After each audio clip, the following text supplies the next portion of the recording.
Il est maintenant 5h42. Dans 3 minutes, il sera 6h moins le quart. Nous recevons la deuxième partie de cette émission, la mission d'observation électorale de l'Union européenne, la personne du vice-directeur de cette mission, M. José Antonio de Gabriel.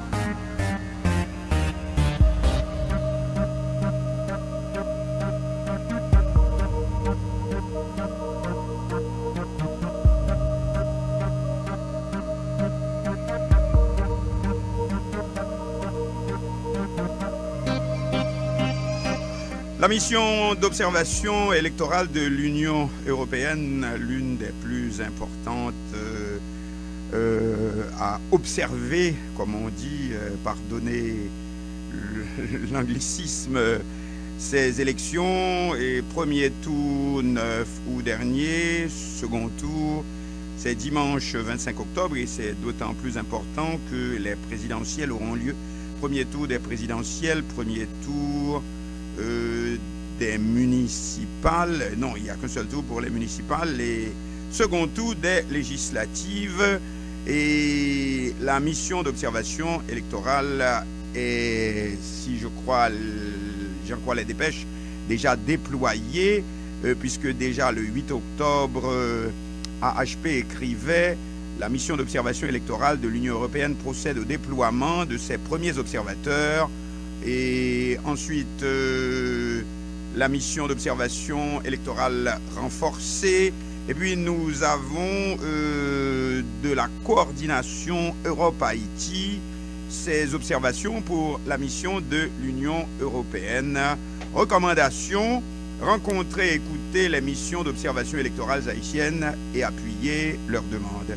Notamment une évaluation indépendante des élections du 9 août, des sanctions adéquates envers les personnes et partis responsables d'irrégularités, une mise à jour complète des listes électorales, une publication de celles-ci plusieurs jours avant le scrutin, la mise en place d'un véritable plan de sécurité autour des bureaux de vote, la clarification des mandats octroyés aux observateurs électoraux, un appui pour le travail d'observation électorale des organisations de la société civile haïtienne lors des scrutins du 25 octobre et du 27 décembre, l'éducation civique, l'assistance technique. Les irrégularités du premier tour sont partiellement expliquées par un manque de compétences, un manque d'expertise de la part des membres de l'organisme électoral. Et ensuite, élections locales, l'Union européenne doit donner tout appui nécessaire pour garantir la tenue des élections locales. Si on entend par élections locales les élections des collectivités territoriales, on sait que le CEP a décidé de les séparer des élections du 25 octobre et de les tenir le 27 décembre. Donc, nous avons au micro José Antonio de Gabriel. Bonsoir, José. Bonsoir, c'est un plaisir d'être ici, de retour avec vous. C'est un plaisir. Commence à être chez moi ici. Bon, voilà, c'est ce que nous voulons aussi. Bon, alors, comment cela se présente? On connaît les difficultés qu'il y a eu le 9 août. On en a fait le tour d'ailleurs à ce micro. Et puis aujourd'hui, est-ce que d'après toi, José, ça se présente mieux pour le 25 octobre prochain? Bon, mieux, je pense que le CEP a fait un travail de un peu adresser bilan de problèmes. Et je pense que ça a été intéressant parce que dans un certain sens, il a ouvert le vrai à des propositions qui ont été faites pas seulement par les missions d'observation internationale, mais aussi, vous les citiez tout à l'heure, par les missions d'observation nationale. Donc, et aussi par la presse des critiques. La presse a été très active dans l'analyse, et ça c'est toujours très bien dans l'analyse de ce qui s'était passé au mois d'août. Moi, je pense que, par exemple, la clarification des mandats de représentants du parti politique, elle a été faite, elle a fait l'objet d'un règlement, et c'est la première fois que le CEP fait un règlement, parce qu'il dispose d'un large pouvoir parlementaire qu'il n'avait pas utilisé jusqu'à présent. Nous, on l'avait dit, écoutez, vous avez un instrument excellent pour clarifier les choses. Maintenant, cette fois, ils l'ont fait. Évidemment, il ne faut pas oublier qu'il y a beaucoup de candidats, quand il y a beaucoup de candidats, la gestion de mandataires, c'est un problème en Haïti et partout dans le monde, parce que tout le monde veut être représenté. Puis on verra dans la réalité combien de partis sont capables de déployer vraiment de mandataires dans les bureaux de vote. Donc ça, c'est un élément positif. Mais question, est-ce que vous êtes d'accord avec la méthode que le CEP utilisera pour la gestion des mandataires? Car il y a... Mais vous savez, les gens souvent vous disent « je ne suis pas d'accord », mais ils n'ont pas une solution. Voilà. Puisque étant donné le nombre de partis politiques, il est facile de dire « je ne suis pas d'accord ». Mais qu'est-ce que vous proposez? Jusqu'à présent, je n'ai pas encore entendu d'alternative. Mais qu'est-ce que vous pensez vous-même? Nous pensons que c'est une solution équilibrée, dans le sens que elle a trouvé, c'est une solution qui a trouvé un équilibre entre, d'un côté, la facilitation des opérations de vote pour les électeurs, c'est-à-dire que ça soit possible sans que le bureau de vote soit littéralement envahi par de mandataires qui rendent l'opération de vote difficile, voire impossible, et de l'autre côté, garantir la transparence, c'est-à-dire le droit de partis politiques à observer, à contrôler les déroulements des opérations de vote. Une chose qui est très importante dans cette directive, qui a été publiée il y a une semaine, c'est le fait que le système de rotation qui est prévu au cas où il y a énormément de gens, parce que s'il n'y en a pas énormément de gens, c'est pas nécessaire de l'appliquer. Donc on met des limites jusqu'à 10 simultanément. Et toutes les 3 heures, si je ne trompe pas. Voilà. Mais ça s'applique aux opérations de vote, pas au dépouillement. C'est-à-dire quand quand commence la décompte, tous les partis politiques sont autorisés d'y être présents, justement parce que c'est le moment le plus critique. Bon, qu'est-ce que mandataire exactement? Vous savez que les gens peuvent nous écouter, on parle de mandat, de mandataire, il n'y a pas assez de place pour tous les mandataires, étant donné l'exiguïté vraiment des bureaux de vote. Qu'est-ce qu'un mandataire? Bonne question. Un mandataire, c'est le représentant d'un candidat ou d'un parti dans un bureau de vote. Dans ce sens, il est interdit pour lui d'essayer d'influencer la volonté des votants.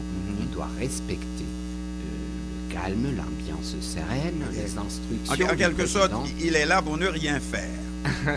Non, mais c'est important parce que parfois on dit écoutez, ça s'est passé dans l'obscurité, ça s'est passé dans le noir, on ne sait pas ce qui s'est passé dans les bureaux de vote.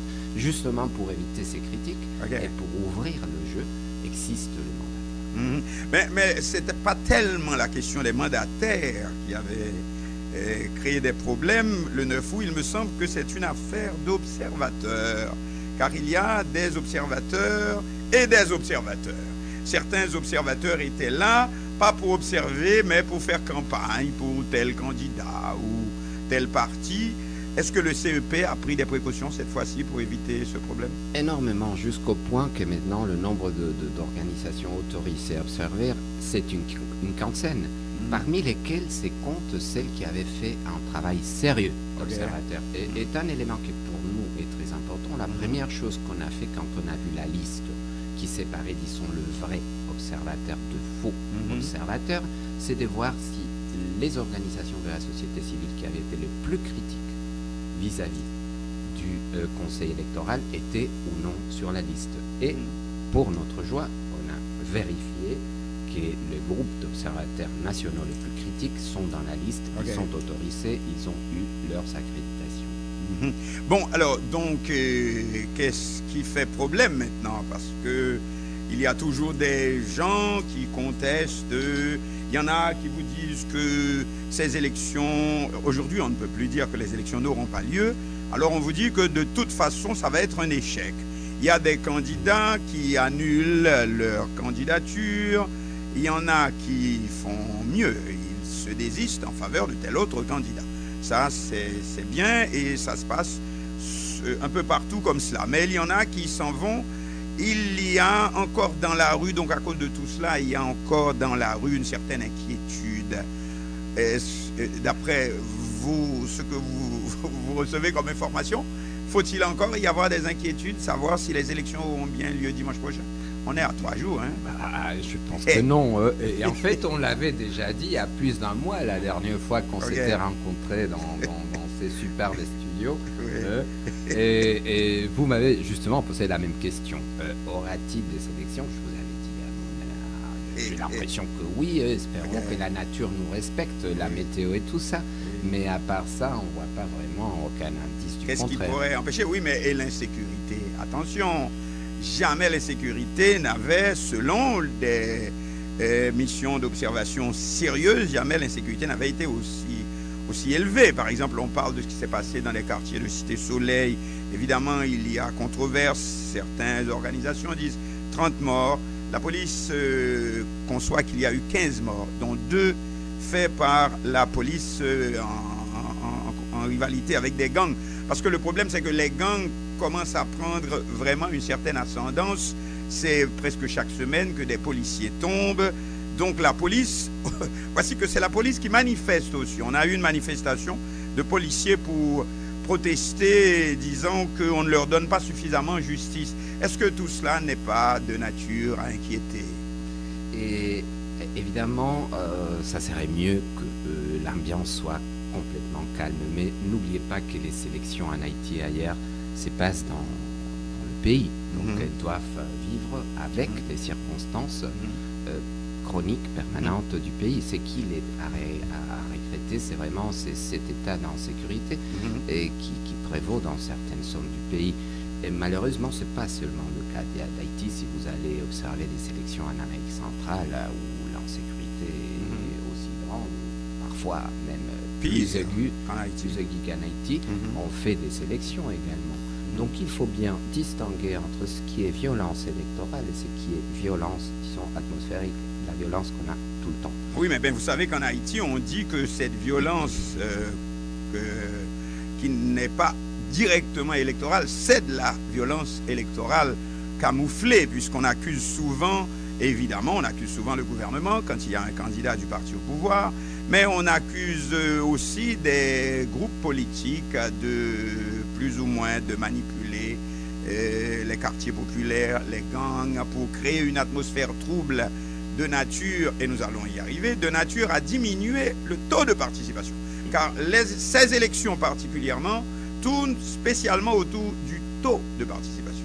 Si le taux est élevé, ça peut brouiller les cartes à tout le monde. C'est-à-dire, c'est la grande surprise qui peut arriver. Mais si le taux est bas, et s'il peut être maintenu bas, donc ça fait le jeu des puissants, en quelque sorte. Il est évident que les conditions de sécurité ont un impact sur la participation. Parfois moins. Parce que c'est aussi un peu la capacité de motiver des candidats qui fait que les gens acceptent ou n'acceptent pas d'encourir certains risques. Et même quand il y a de masses qui vont voter, ça change un peu l'atmosphère et la donnée.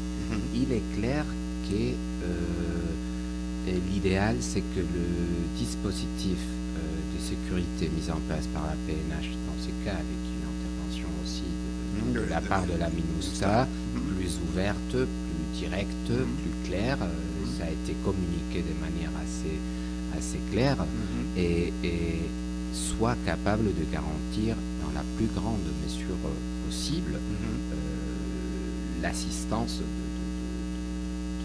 citoyens au bureau des votes. Moi, je pense que probablement le taux de participation va être plus élevé que lors du premier tour. C'est dans le premier tour, on parle, enfin officiellement on a parlé de 18%.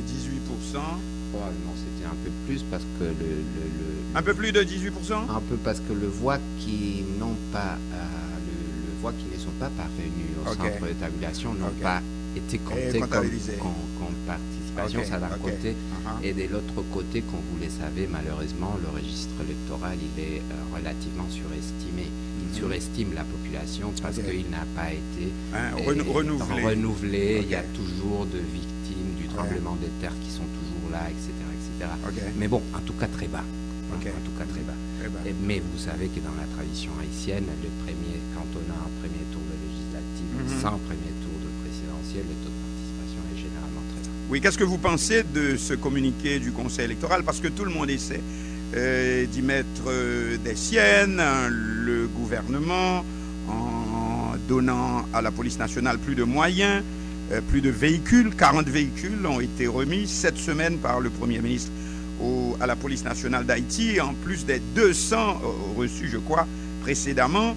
Et ensuite, il y a l'ambassade des États-Unis qui a publié une déclaration dans laquelle il est dit clairement que l'ambassade des États-Unis prend note de ceux qui essaieraient de brouiller les cartes, d'exercer des violences pendant la journée électorale. Et puis, surprise, on a ce communiqué du Conseil électoral provisoire, mise en garde aux partis et groupements politiques, et on cite les noms de partis politiques dont des candidats ou des sympathisants avaient participé aux irrégularités et aux actes, nous citons, répréhensibles qui avaient été commis le 9 août dernier, et on en vient à citer nommément les partis politiques. Ce qu'on peut constater, c'est que ces partis politiques sont aussi bien proches du pouvoir que proches de l'opposition, ou que dans l'opposition, il y a un petit peu tout le monde là-dedans. Ce qui veut dire quoi, ce communiqué du Conseil électoral? Parce qu'en même temps, on a reproché au Conseil électoral ainsi qu'à la justice de n'avoir jamais poursuivi individuellement, c'est-à-dire que on sait que ce communiqué avait déjà été publié, mais il n'y a pas eu de poursuite. Et les gens considèrent que c'est une carte blanche à l'impunité. Et moi, je considère que ces communiqués, il est très positif, il est plutôt préemptif, c'est-à-dire c'est une mise en garde. Et évidemment, comme vous l'avez dit, il y a tout.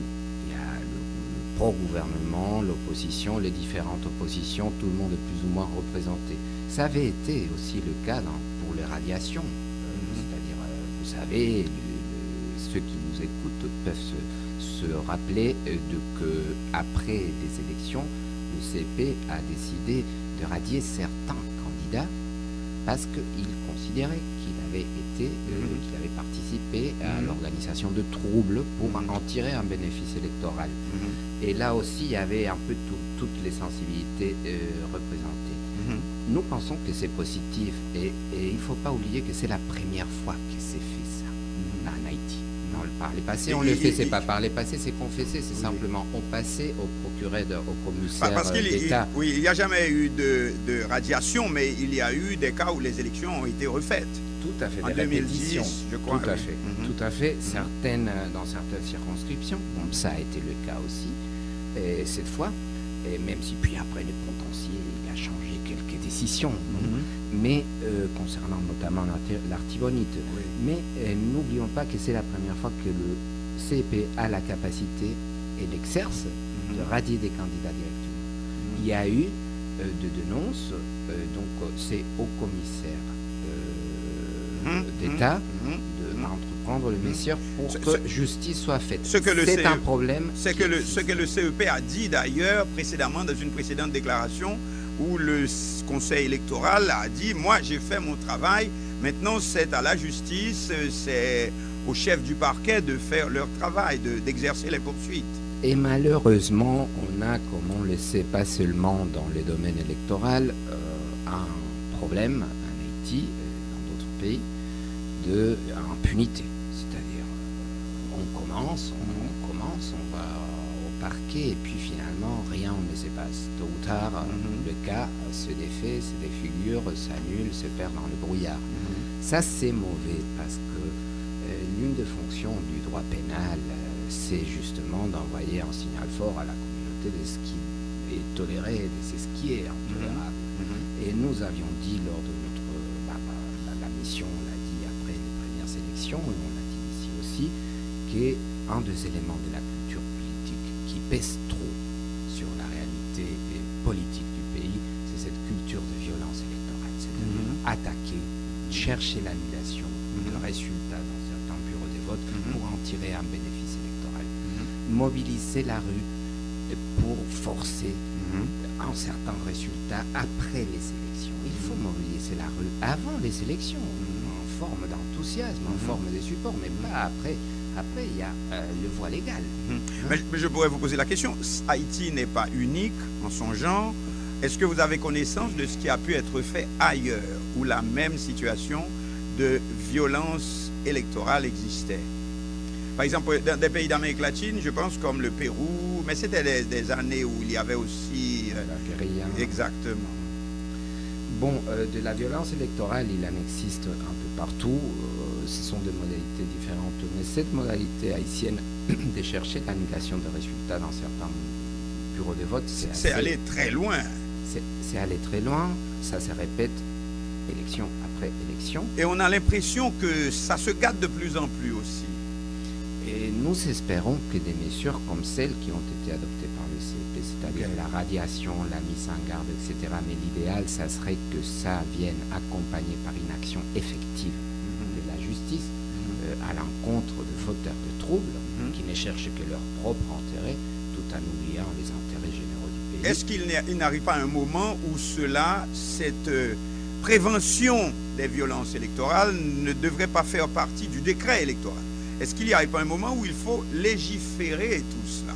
Est-ce que nous ne sommes pas arrivés à ce stade en Haïti, c'est-à-dire que à l'avance, que ça soit clair et net, et tout parti qui serait pris la main dans le sac, engagé dans de telles activités, perdrait automatiquement, soit pour 5 ans, soit pour 2 élections, ce parti ne pourrait pas... C'est prévu, en fait, c'est prévu dans les décrets. Et donc là, on peut radier un candidat, mais à la limite, on peut radier un parti politique. Nous pensons que ça, c'est un peu plus compliqué.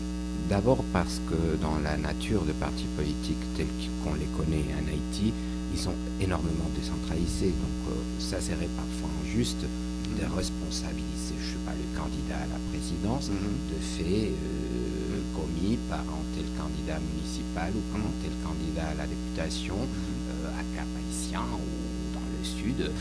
Enfin, ils sont assez autonomes. C'est difficile d'établir les liens. Ils sont mal organisés, mal structurés. Et je crois qu'une difficulté aussi... Ok, prenons le parti Famille Lavalas, qui n'avait pu aller aux élections pendant tout le mandat, les 5 ans de René Préval. Aucune élection n'a eu la participation de Famille Lavalas. Mais Famille Lavalas a été représentée sous d'autres dénominations. C'est-à-dire que des candidats de Famille Lavalas n'avaient qu'à mettre une autre dénomination sur la tête pour pouvoir participer. Et d'ailleurs, c'est l'une des raisons pour lesquelles il y a tant de partis politiques aujourd'hui. Et il faudrait peut-être que aussi la formation d'un parti politique, l'enregistrement d'un parti politique soit un petit peu plus compliqué On est complètement d'accord et ça sera l'une des principales recommandations que la mission va faire au futur Parlement et au futur président. Il faut essayer de stabiliser le système de partis, que ça ne soit pas des partis ad hominem, donc pour un homme, pour un seul homme, qui changent tout le temps, qui n'ont pas de continuité, parce que ça va aussi à l'encontre de la gouvernance. Et les partis politiques sont essentiels dans la vie démocratique du pays. Et c'est la manière d'organiser les désordres. C'est-à-dire c'est la manière d'organiser le pluralisme d'une manière structurée et qui permet, à un moment donné, de passer des accords raisonnables, publics, etc., devant les citoyens. Donc, comptez sur ça. La mission compte faire un travail sérieux pour présenter, offrir à la considération. Recommander quoi, par exemple, comme condition pour pouvoir enregistrer un parti politique? Je dirais d'abord de conditions, de critères plus rigoureux, exigeants qui démontrent que cette volonté de créer un parti politique a derrière elle une véritable base de support. Parce que les partis politiques, ce sont des véhicules d'expression des tendances politiques. Donc il faut qu'il y ait quelque chose derrière pour les justifier. Et bon, ça faciliterait aussi un Parlement, disons, plus ordonné, où le travail peut se faire de manière plus prévisible, plus durable dans le temps. Et le pays, vous le savez mieux que moi, a besoin de politiques sérieuses dans tous les domaines.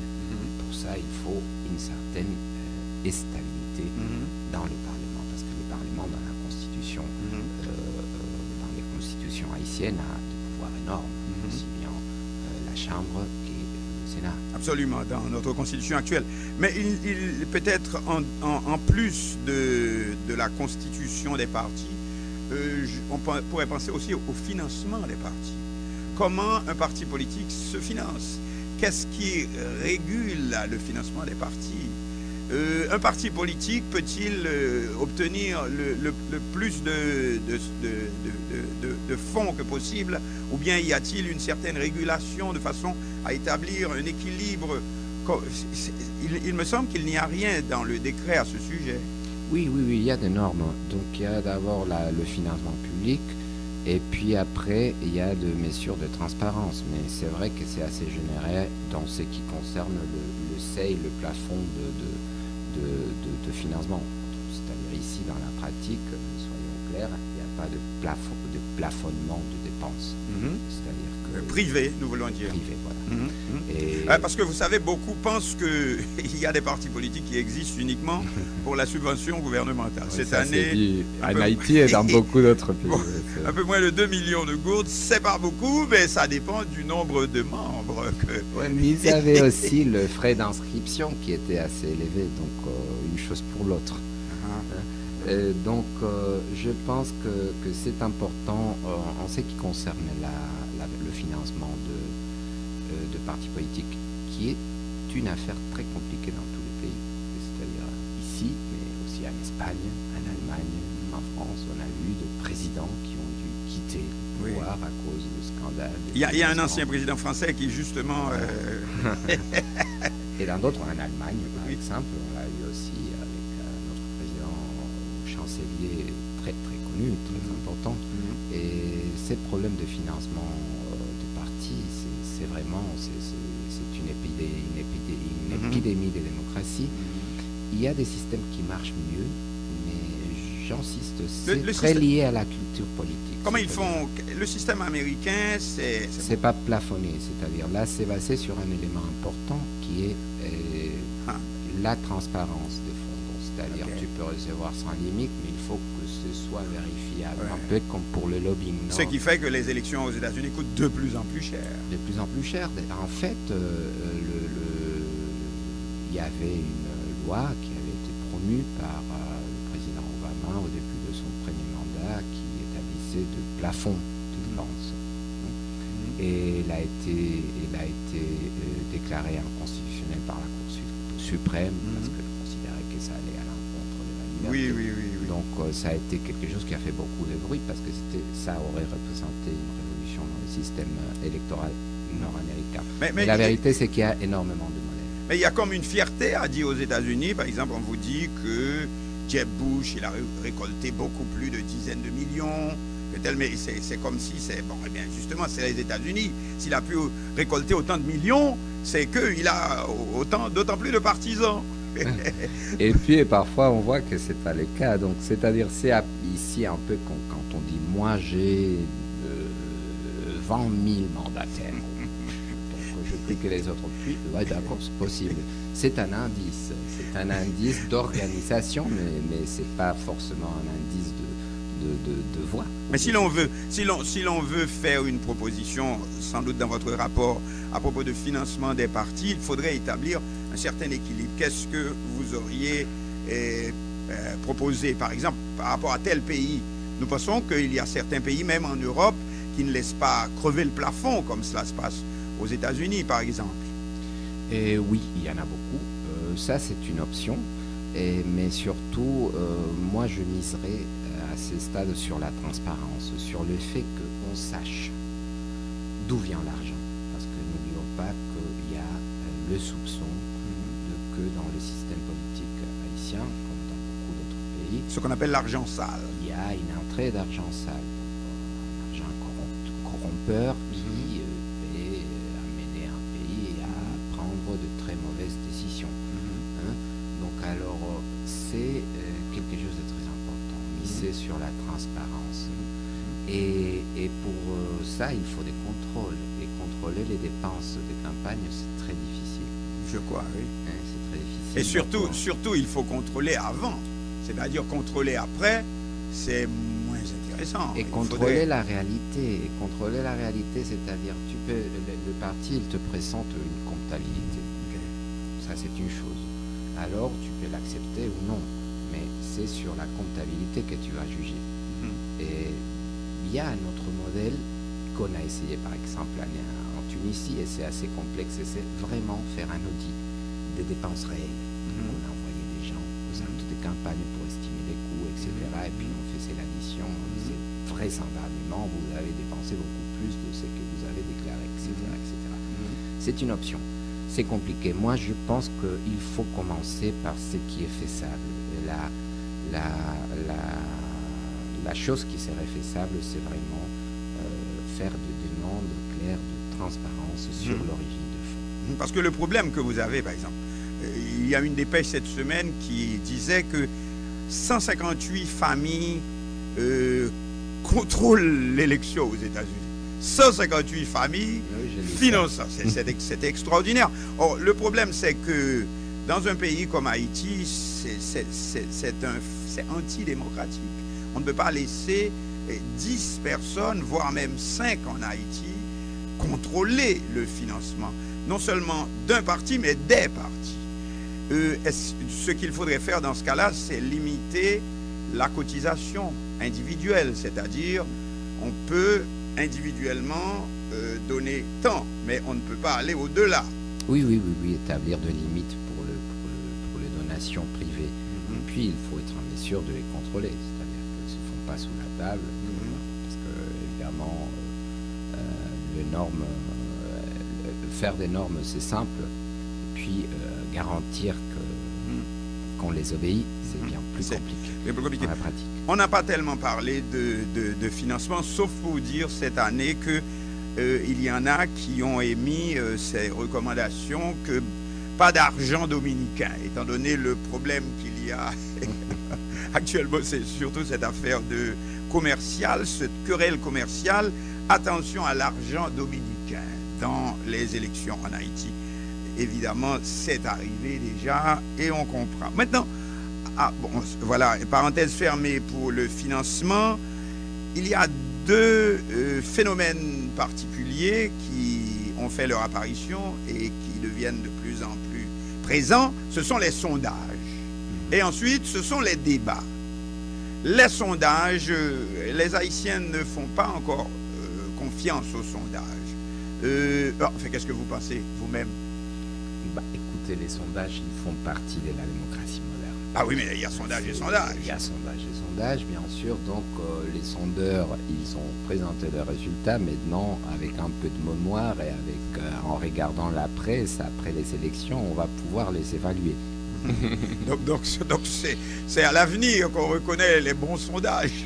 C'est déjà trop tard. En tout cas, pour les sondages, il y a de systèmes légaux électoraux par le monde qui établissent de régulation sur les sondages. Basiquement, c'est qu'on a l'habitude de dire dans ces lois ou dans ces décrets, c'est de dire, écoutez, il faut publier la fiche technique avec le sondage. Donc, le lecteur puisse vérifier, savoir comment le sondage a été fait. Et combien de personnes, dans quelles conditions, etc., quel système, quelle procédure, quel échantillon, etc. Puis, dans d'autres pays, on impose des limitations de temps pour la publication des sondages avant les élections. Ça, c'est une tendance qui diminue. Oui, je crois en France, on ne peut pas avoir des sondages. Il est publié en Belgique. Le jour des élections, par exemple. Il est interdit d'avoir des sondages le jour des élections. C'est interdit, mais c'est ce qui se passe, c'est qu'il est publié en Belgique. Oui, sur les réseaux sociaux, évidemment. Aujourd'hui. C'est pas un délit parce que c'est pas en France. Bon, alors venons-en. C'est pour ça que tous ces normes sont en train de disparaître parce que les nouvelles technologies les rendent inutiles. Mais il me semble que, je crois qu'en France, lors des dernières élections, il avait été interdit même de publier, le jour des élections, de publier des résultats sur les réseaux sociaux avant qu'ils ne soient officiels, je crois. J'ai eu l'impression. Oui, les sondages à pied d'urne. Mais bon, ils ont été publiés en Belgique. Qu'est-ce que vous voulez me dire qu'en Belgique, quoi? Belgique, on ne respecte rien. En Belgique, ils sont francophones et on n'applique pas les lois françaises. Les lois françaises. Venons-en au débat. Les débats devraient jouer un rôle vraiment important. Parce que, regardez cette année, il est difficile de regarder un candidat et de dire voilà ce qu'il représente. Parce qu'ils sont si nombreux, ils sont 54 candidats à la présidence, et vous regardez les débats, vous n'avez pas l'impression d'attendre grand-chose. D'abord, les débats, il me semble que le temps imparti aux réponses est vraiment très court.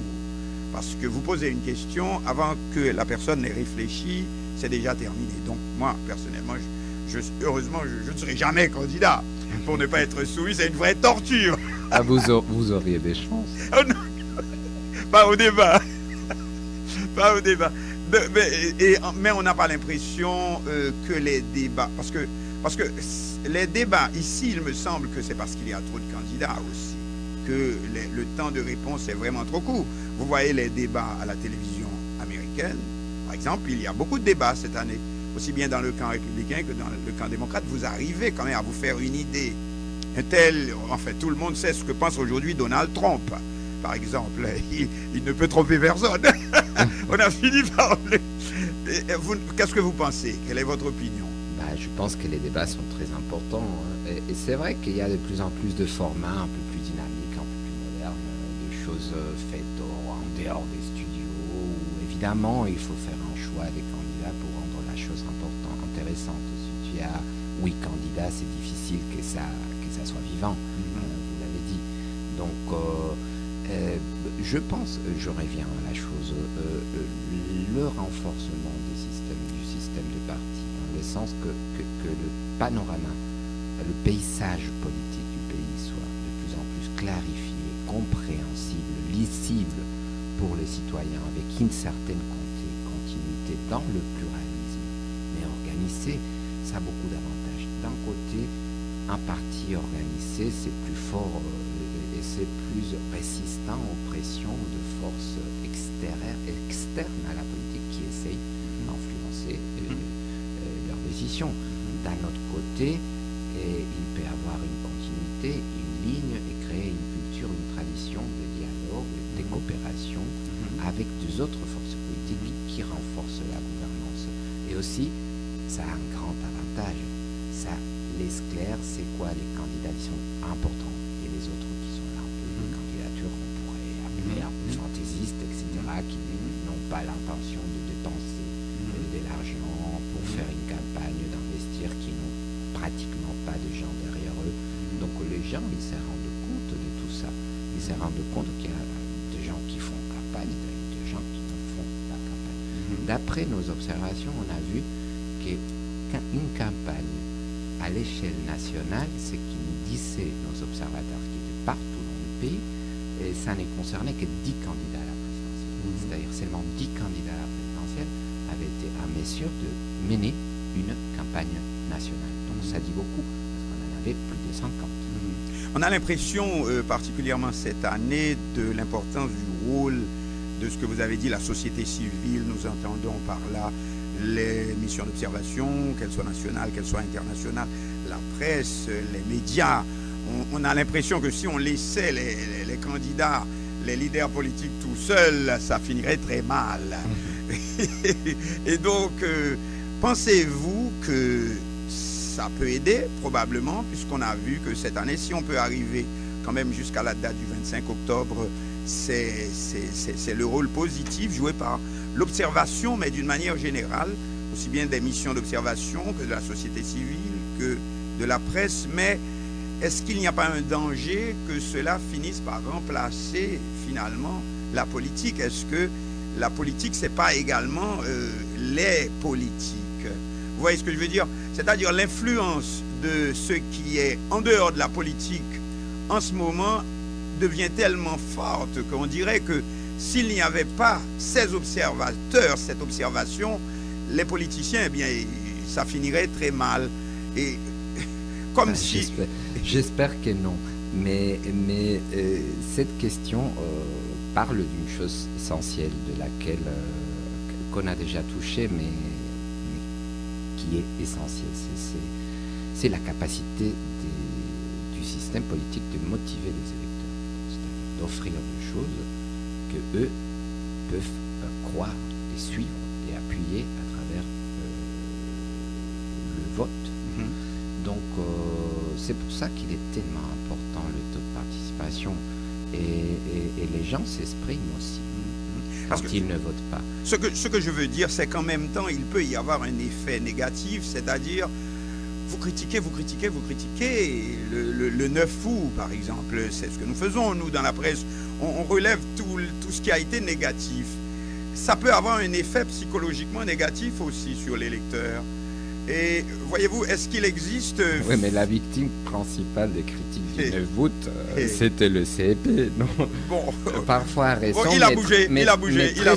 Mais très souvent à tort, donc, parce que par exemple, il n'était pas coupable de la violence. Mais c'était pas eux qui avaient saccagé les bureaux de vote, c'est vrai. etc. Attention, donc, non. Des fois, on accuse le CEP de n'avoir pas mis en place les garde-fous suffisants pour empêcher que cela n'aille.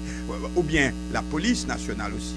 On a reproché à la police d'avoir été paresseuse ce jour-là. Vous savez que même la police a dit, le directeur général a dit qu'il y a des policiers qui avaient touché leur per diem et qui sont restés chez eux ce jour-là. Et il y a eu des expédients disciplinaires, non? Il y a eu un certain nombre, plus d'une quarantaine, presque 53, je pense, de policiers qui ont reçu de sanctions disciplinaires. Évidemment. Donc, c'est-à-dire que les élections sont toujours un phénomène complexe. Et ici, on a un énorme pluralisme politique, mais aussi une énorme fragmentation de partis. On a malheureusement cette culture politique parmi certains candidats, pas tous, du tout, mais on a aussi des éléments positifs. Vous avez cité le rôle actif de la presse pour dénoncer les choses, c'est qui aide à pousser le responsable à introduire des améliorations. Espérons qu'elles marchent, tout en sachant que c'est compliqué. Mais c'est très important d'envoyer ces messages. Et par exemple, ces critiques sur les systèmes sécuritaires entourant les élections du 9 août, qui a donné, dont les critiques, je pense, ont eu un grand rôle pour que maintenant on annonce des mesures plus fortes, plus sérieuses, plus conséquentes, plus systématiques, ce qui devrait rassurer les électeurs pour qu'ils puissent se rendre aux urnes. Oui, je crois que de ce côté des médias, donc il y a deux aspects. Il y a le premier aspect critique pour amener à corriger ce qui doit l'être. Et il y a le deuxième aspect maintenant, c'est mettre l'accent sur ce qui est positif, qui est annoncé pour que l'électeur puisse savoir qu'il peut mettre le nez dehors. Parce que s'il entend uniquement dire... Absolument, vous avez tout à fait raison. Et ce que vous faites maintenant dans cette émission, c'est très important. Par exemple, quand on parlait, il y a eu un curfew, c'est-à-dire comment ça se dit en français, quand on ne peut pas bouger. Donc, c'est-à-dire, il y a... et c'était faux. C'est-à-dire, on disait... que les gens, les voitures ne pouvaient pas rouler, on ne pouvait pas sortir. Voilà. Et c'était faux. Donc, maintenant, grâce à ça, par exemple, on a vu l'autre jour le CEP en disant a dit que, très clairement qu'il n'y aura pas d'interdiction de la circulation. Du tout. Donc, mais vous ne pensez pas qu'il y a... J'ai l'impression qu'il y avait une interdiction le 9 août. Non, il n'y en avait pas. Bon, ok, si vous le dites, vous avez pu circuler. Non, c'est pas seulement ça, c'est que on a parlé avec tous les responsables, ils étaient aussi frappés de surprise que nous. C'est-à-dire, mais ça a circulé dans certains... les rumeurs, vous savez, qu'en Haïti, ils circulent, et ils font leur schéma. Bon, alors, il y en avait peut-être qui avaient intérêt à ce que les gens restent chez eux. Bon, maintenant parlons de vous, de la mission d'observation de l'Union européenne. Vous êtes environ 80, si je me trompe, vous êtes environ 80, et la mission a été répartie, il me semble, assez tôt, depuis le 6 octobre, quelque chose de ce genre. Bon, pour certains observateurs qui sont venus renforcer l'opératif, mais en fait, nous sommes ici depuis le 11 juillet. Qu'est-ce que ça veut dire? Ça veut dire que vous êtes partout dans les 10 départements? Tout à fait. On est dans tous les départements depuis déjà plus de 2 semaines. Et donc, et ce sont les mêmes personnes qui avaient suivi le préparatif du 9 août. Donc maintenant, ils ont une meilleure connaissance du terrain, ils connaissent les gens, donc ils sont capables d'obtenir plus d'informations. Qu'est-ce qu'ils font? Ils marchent toute la journée parce que il y a des endroits à l'intérieur du pays. Ils vont partout, ils essayent d'aller partout, évidemment, dans la mesure du temps disponible. mais il rencontre les autorités électorales, les candidats qui sont très importants, les organisations de la société civile, les électeurs, les radios locales qui jouent un rôle très important dans ce pays, les radios communautaires. Et il essaye vraiment d'avoir une image claire, objective et balancée de ce qui se passe dans chaque département. Et ils vont aux endroits éloignés, aux chefs-lieux, etc. Donc c'est pas une observation qui est centrée simplement dans les chefs-lieux. Ils vont vraiment dans les endroits où tu dois prendre la voiture par des chemins de montagne difficiles, prendre 3 heures pour y parvenir et puis pour rentrer à la capitale du département. Ils sont très actifs et en fait, ils nous racontent ce qu'ils voient. J'ai là encore cet article de coordination Europe-Haïti, COEH. La COEH reconnaît l'engagement de l'Union européenne pour les élections en Haïti. Elle partage le principe que les élections doivent être tenues d'une manière légale, libre, transparente et pacifique. Dans ce cadre, la COEH constate que le premier tour des élections, les irrégularités, etc., en général, les constats publiés par la mission européenne sur l'observation électorale et articulés par le chef adjoint de cette mission, c'est bien vous, font dans un certain sens mention de ces irrégularités.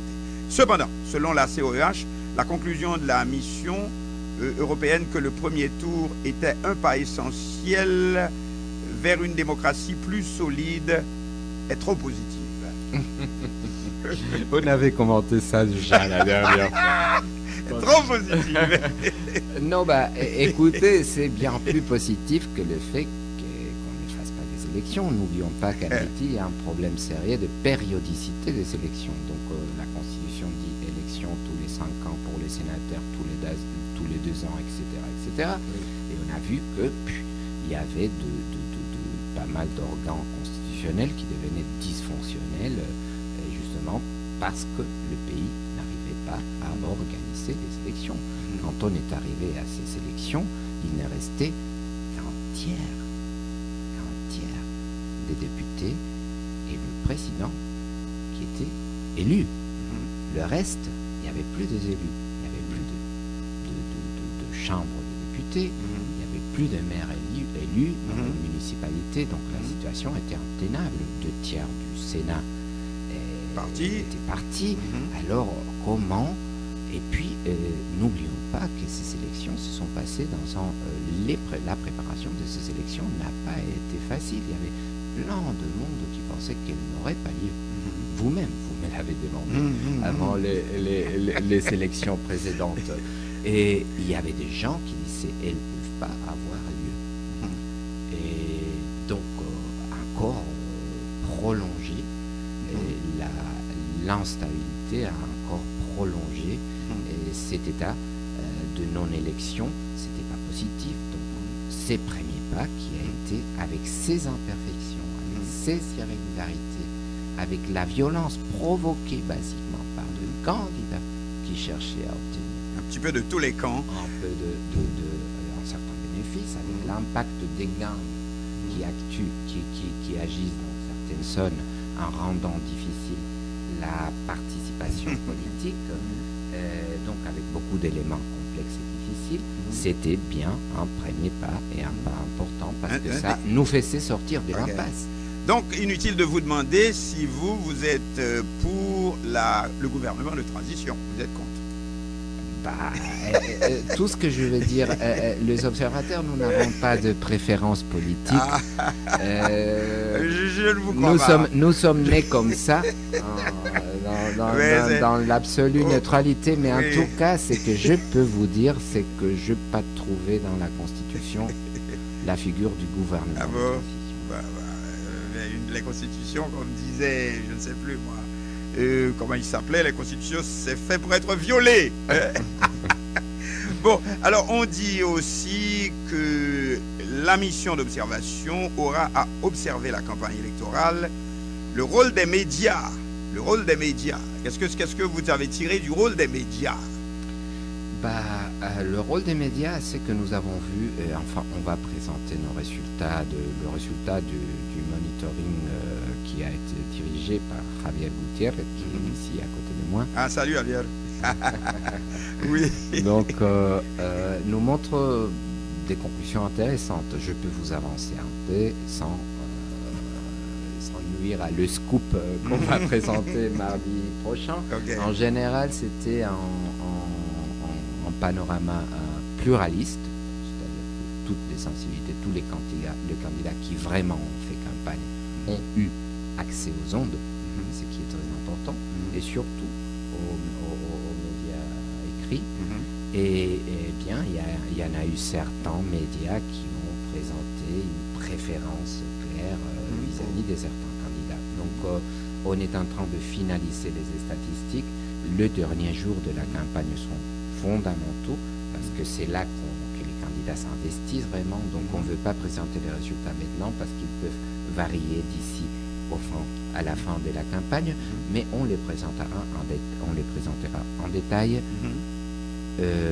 mardi prochain avec tous les graphiques et les camemberts, les pourcentages, dans le thème accordé à tel candidat par tel ou tel média. Oui, mais n'oublions pas que les élections ne finissent pas le 25 octobre. Et même si l'on en croit les sondages, les chiffres publiés, il y a cet aspect particulier cette année, c'est que le candidat qui peut être élu au premier tour n'a pas besoin d'avoir la majorité absolue.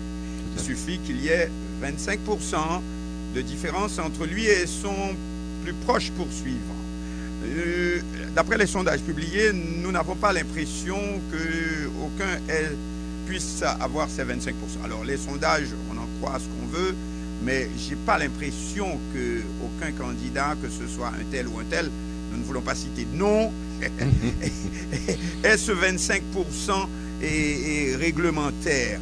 Donc, il est possible qu'on aille vers un second tour. Il est possible. Et à ce moment-là, ça ne va pas être facile. Ça va pas être facile. Ça peut être même encore plus difficile qu'au premier tour, puisqu'il y a tant d'espoirs qui vont être balayés dès les résultats du premier tour prononcés. Et alors là, ça risque de barder. Espérons que non. Et nous, là, tout ce que nous devons faire et que nous pouvons faire et que nous faisons avec beaucoup d'espoir, c'est d'appeler au civisme et au patriotisme du candidat. C'est-à-dire aimer son pays, c'est pas seulement se présenter aux élections, c'est aussi respecter les des urnes, c'est respecter les opinions des autres, exprimées à travers leur voix, et d'après nous, il y a eu, lors du premier tour, un système de transparence en ce qui concerne la tabulation de résultats, c'est-à-dire quand on reçoit les résultats de chaque bureau de vote et on les met ensemble pour produire les résultats, ça a été fait avec beaucoup de transparence. En fait, tous les citoyens et tous les candidats, tous les journalistes peuvent aller sur les websites, sur les sites internet du CEP et regarder les résultats de leur bureau de vote. Non, il y a la question des procès-verbaux. Procès-verbaux valides, procès-verbaux invalidés, avant d'arriver au site du CEP. Et comment ça va se faire? Qui seront les observateurs? Qui va observer ça? Ça, c'est observé par nous, c'est-à-dire par les observateurs nationaux et internationaux, mais c'est observé aussi par les partis politiques, qui est plus important. C'est-à-dire quand un PV arrive au centre de tabulation, il est vérifié préliminairement. Si on voit qu'il y a des choses bizarres, d'après les critères établis dans le décret électoral, il est mis à l'écart et examiné par une équipe d'avocats.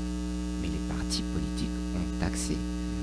En fait, ce qui s'est passé, nous avons observé aussi la période du contentieux. C'est-à-dire quand les candidats disent « moi je ne suis pas d'accord avec les résultats publiés dans ma circonscription, je veux qu'on me dise qu'est-ce qui s'est passé ». Alors, tu déposes un recours auprès du bureau contentieux.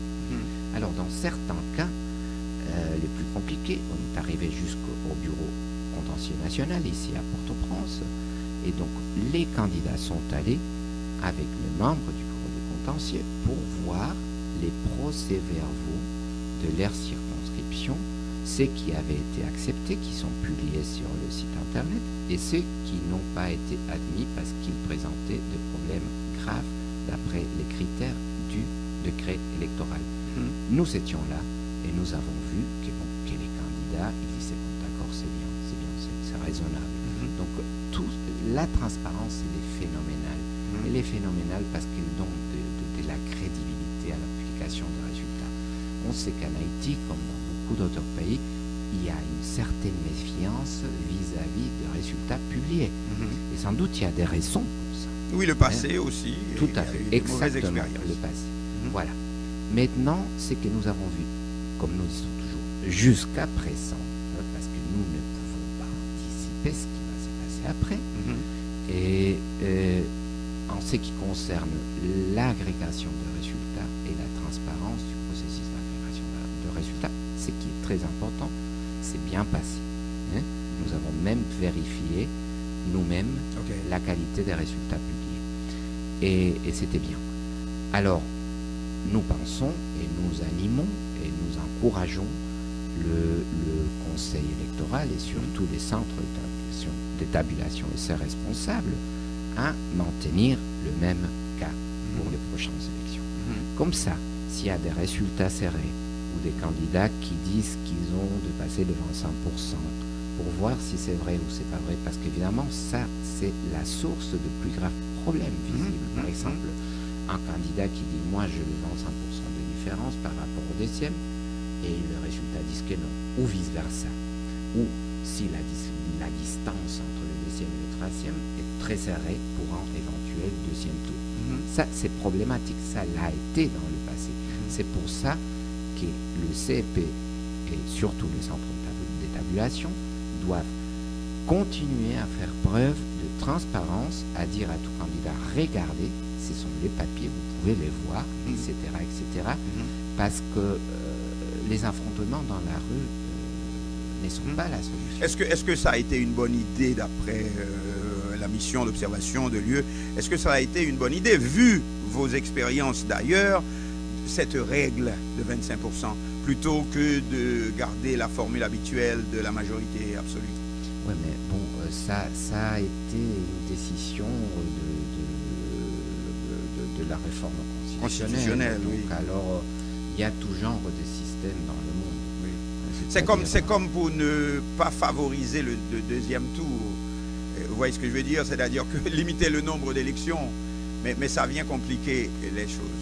C'est-à-dire, nous, en tant qu'émission, nous ne pouvons pas dire, nous n'avons pas le droit de dire ce système il est bon, ce système il est mauvais, parce que même dans nos propres pays, il y a tous les Anglais ou les Britanniques, ils élisent leurs députés par majorité simple, c'est-à-dire, et en plus, il n'y a pas de représentation proportionnelle, c'est-à-dire, the winner takes it all, le vainqueur l'emporte tout. Dans d'autres pays, ce sont des systèmes de représentativité extrême, de proportionnalité extrême, comme c'est le cas de la Hollande. Donc, on a tous les systèmes. Et pour nous, l'important, c'est qu'ils soient raisonnablement démocratiques. Ce n'est pas votre première observation en Haïti. Vous connaissez un petit peu bien le système haïtien et les observations électorales. Vous étiez là déjà il y a 5 ans. Les Haïtiens, ils ont tendance à penser que nous n'avons pas évolué. Nous n'avons pas avancé positivement d'année en année, d'élection en élection. Est-ce qu'il vous est possible d'avoir une évaluation? Est-ce que vous pensez qu'il y a 5 ans, c'était vraiment meilleur qu'aujourd'hui ou vice-versa? Bon, j'étais ici en 2006, pas en 2010. En 2006. Donc, et je ne vais pas trop faire ces comparaisons, mais je pense qu'il y a des éléments qui avancent. Par exemple, cet élément de transparence dans les résultats, je pense que c'est bien. Aussi le fait que pour la première fois, on envoie des messages sérieux aux candidats fauteurs de troubles pour qu'ils n'en tirent pas de bénéfice de leurs malfaits. Parce que ça peut aider que dans les futurs, la culture politique évolue dans un sens plus positif. Donc il y a de bons éléments à retenir. Il y a d'autres éléments qui rendent les choses plus difficiles. Je serai très clair, la prolifération de partis politiques. Et il y a aussi ce qui a créé problème, disons, avant même le 9 août, les histoires des charges administratives. Et comme c'est un petit peu tatillon, tout ce processus d'enregistrement. On en avait discuté la dernière fois aussi. Vous ne pensez pas qu'il faudrait peut-être alléger Nous sommes absolument favorables à l'élimination du critère de charge. Ceci dit, pourquoi? Parce que par exemple la grande décharge, celle qui s'applique aux anciens ministres ou aux anciens premiers ministres, on voit qu'elle est presque impossible. C'est-à-dire qu'une fois que tu es ministre ou premier ministre, le Parlement va avoir tendance à ne pas t'accorder la décharge, justement pour avoir un opposant de moins, un concurrent de moins. Et c'est quelque chose qui n'a pas d'essence d'abord parce que la politique, l'expérience aussi parfois elle est importante. Nécessaire même. Surtout dans un pays où on n'a pas tellement de cadres qu'il faudrait les sacrifier. Absolument. Alors c'est une sorte de... Et en plus ça pourrait encourager de mauvaises pratiques. C'est-à-dire si toi tu es ministre, puis on te dit écoute, tu es ministre, donc perds tout espoir de te faire élire comme député ou sénateur parce que tu n'auras jamais la décharge, ça peut t'encourager à agir mal et à profiter du temps disponible. Donc je ne dis pas que ça soit les cas. Non. Donc voilà, c'est une chose absolument déraisonnable. Et c'est déraisonnable et surtout parce que la justification théorique de la décharge, c'est assurer la bonne gestion de fonds, c'est-à-dire la responsabilité vis-à-vis de la gestion. Mais ça ne marche pas comme ça. Non. Ça ne marche pas comme ça. Dans la réalité, c'est un simple pas de pied. La décharge perd toute sa valeur positive. Et d'un autre côté, il y a d'autres systèmes qui ne sont pas aussi dérangeants. Donc, à la fin de chaque mandat ou de la fonction de chaque fonctionnaire, la Cour de compte doit analyser, dresser un procès-verbal, dire ou émettre une décision en disant ces messieurs, il agit conformément ou pas conformément à la loi en ce qui concerne la gestion des deniers publics. Si c'est pas conforme, qu'ils transmettent ça au commissaire d'État pour que justice soit faite. Et dans le code pénal haïtien, comme dans tous les codes pénals, pour le délit de malversation de fonds, il y a de peines qui entraînent en soi l'impossibilité de se présenter aux élections. Absolument. La perte de droits politiques pendant une certaine période, mais ça avec des garanties juridictionnelles. C'est exact. Le problème encore, c'est que c'est le Sénat qui nomme, qui désigne les juges de la Cour supérieure des comptes. Or, le Sénat peut refuser également leur verdict. C'est-à-dire la Cour des comptes peut prendre un verdict positif en faveur d'un ancien comptable des deniers publics et que ce verdict soit refusé par le même Sénat qui avait... Et en plus, ce qui se passe dans la réalité, parce que vous parlez maintenant de la décharge, donc c'est-à-dire il y a la Cour de compte qui fait son dossier et puis il y a la décision, pas seulement du Sénat, mais aussi de la Chambre, les deux, donc c'est hyper compliqué. Et ce qui se passe dans la réalité normalement, c'est pas qu'ils refusent la décharge, c'est simplement qu'ils ne la votent pas. Vous aviez eu dans le rapport, dans votre premier rapport, vous avez également des observations concernant l'application de la règle de la double nationalité, c'est-à-dire pour devenir candidat aux fonctions législatives, tout comme à la présidence, il ne faut pas avoir une deuxième nationalité au moment de l'inscription. Tout cela n'est pas très clair non plus. Et vous avez laissé entendre qu'il est temps qu'Haïti s'ouvre.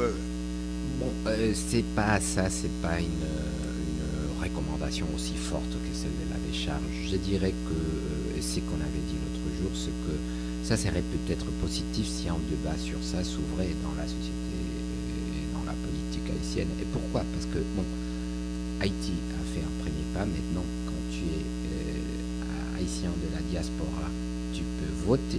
Avant, tu ne pouvais pas voter. Donc ça a été une un acquis. Et j'imagine qu'à un moment donné, un débat s'ouvrira ici sur le fait qu'une bonne partie des Haïtiens d'origine, plus de 3 millions, ont été forcés de quitter le pays par des raisons parfois et souvent qui n'étaient pas sa propre volonté, des questions économiques, de vie ou de mort, de subsistance. Dans le passé aussi des exilés politiques. Bien sûr. Des exilés politiques. Donc voilà, ces gens naturellement ont refait leur vie. Ils ont acquis de nationalités, sont restés utiles à leur pays. Et ils le restent parce qu'ils envoient énormément d'argent qui compte pour un énorme pourcentage du produit intérieur brut. Mais j'insiste, ce n'est pas une mission d'observation de dire il faut faire ça ou il faut faire cela. Ce que nous avons observé, c'est que cette inquiétude existe, que ça a de conséquences politiques, donc parce qu'il y a pas mal de gens qui sont retournés au pays il y a longtemps, donc qui ont refait leur vie ici, mais qui évidemment ils ne veulent pas renoncer à notre nationalité parce qu'ils ont la famille au Canada, aux États-Unis, etc. Mais cette éventualité leur empêche de participer à la vie politique. Alors là, il y a peut-être quelque chose qui vaudrait une réflexion des autorités, de la presse, d'ouvrir un débat. Mais en tout cas, ce n'est pas la mission qui va dire aller par là ou par là. Oui, mais attention, la dernière question, il faut que je vous la pose. Quel est le rôle des missions étrangères, des missions d'observation étrangères? Les Haïtiens pensent que la mission vient pour nous entourer, là, pour diriger le pays dans un certain sens. Est-ce que la mission d'observation de l'Union européenne joue un tel rôle? Du tout, ni ici, ni ailleurs, ni maintenant, ni jamais. Donc, je ne sais pas si j'ai été suffisamment clair. C'est quelque chose qui nous révolte. Donc, c'est simplement l'idée. On accompagne, on observe et on dit, on évalue le processus par rapport aux standards internationaux. C'est-à-dire, ça c'est conforme, ça c'est pas conforme. Et tout ça, évidemment, c'est fait dans une certaine responsabilité et en contextualisant, parce que chaque pays est un monde, pas tous les pays viennent de même situation, etc. Donc on ne peut pas, disons, exiger avec la même force partout, mais les principes sont les mêmes. Mais les rapports, que deviennent-ils? Est-ce que ces rapports servent à faire pression ou à améliorer la situation? Ou bien est-ce que ces rapports disparaissent au fond des tiroirs? Que deviennent les rapports? Je ne parle pas seulement d'Haïti, mais des rapports des missions un peu partout dans le monde, que ce soit en Amérique du Sud, que ce soit en Afrique, en Asie, dans les Caraïbes. Que deviennent? Ça dépend surtout de la réceptivité du pays. Mais ce que je peux vous garantir, c'est que l'Union européenne et ses États membres vont s'investir à fond pour faciliter l'adoption de certaines mesures recommandées. Pas pour les imposer, on les suggère et c'est au pays de décider. Mais en tout cas, c'est dans l'agenda du dialogue politique. Par quelle voie? C'est-à-dire que la diplomatie? La diplomatie, quand on parle avec le gouvernement, etc. Et il y a des programmes de coopération en matière de gouvernance pour améliorer la vie institutionnelle du pays, que ce soit la justice, que ce soit, etc. Aussi le système électoral. Donc, là, dans les dialogues, on encourage les autorités nationales à réfléchir sur la pertinence ou non de ces recommandations. Et au cas où il y a une réponse positive de la part du gouvernement et du Parlement, on a tendance à les appuyer, avec des projets, avec des fonds, etc. Donc il y a le bâton et la carotte, là. Bâton, enfin, je ne sais pas. mais est-ce que ça joue un rôle dans l'aide au financement des élections? C'est-à-dire que, les élections se sont bien passées la dernière fois, donc on est encouragé à aider lors de prochaines élections. Est-ce que cela peut se voir ainsi? Ça, c'est pas à moi de le répondre. Ça, quand vous inviterez le nouveau chef de la délégation européenne ici, le nouveau ambassadeur européen, Vincent de Gers, vous devez le lui poser en plus.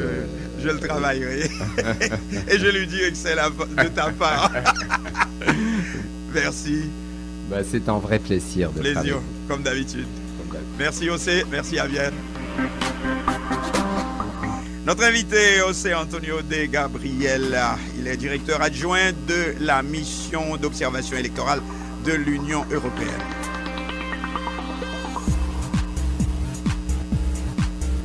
Oui, José? Oui. Tu voulais ajouter quelque chose? Non, simplement vous remercier. C'est un plaisir et vraiment, ça déstresse de venir à la radio quand c'est avec vous qu'on parle. Bon, merci. Merci bien pour Mélodie.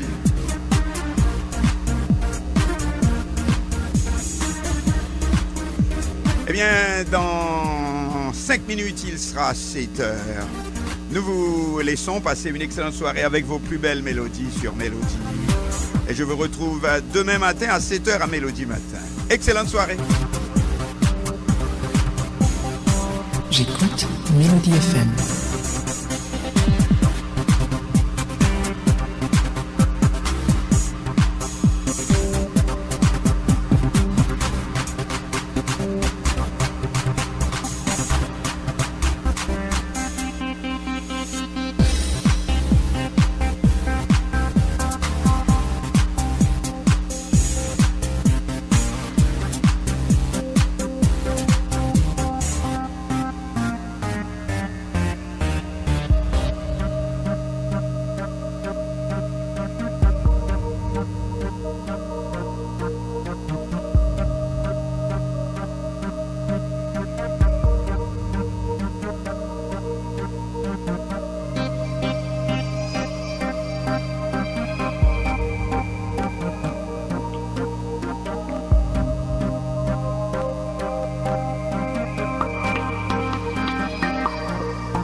J'écoute Mélodie FM.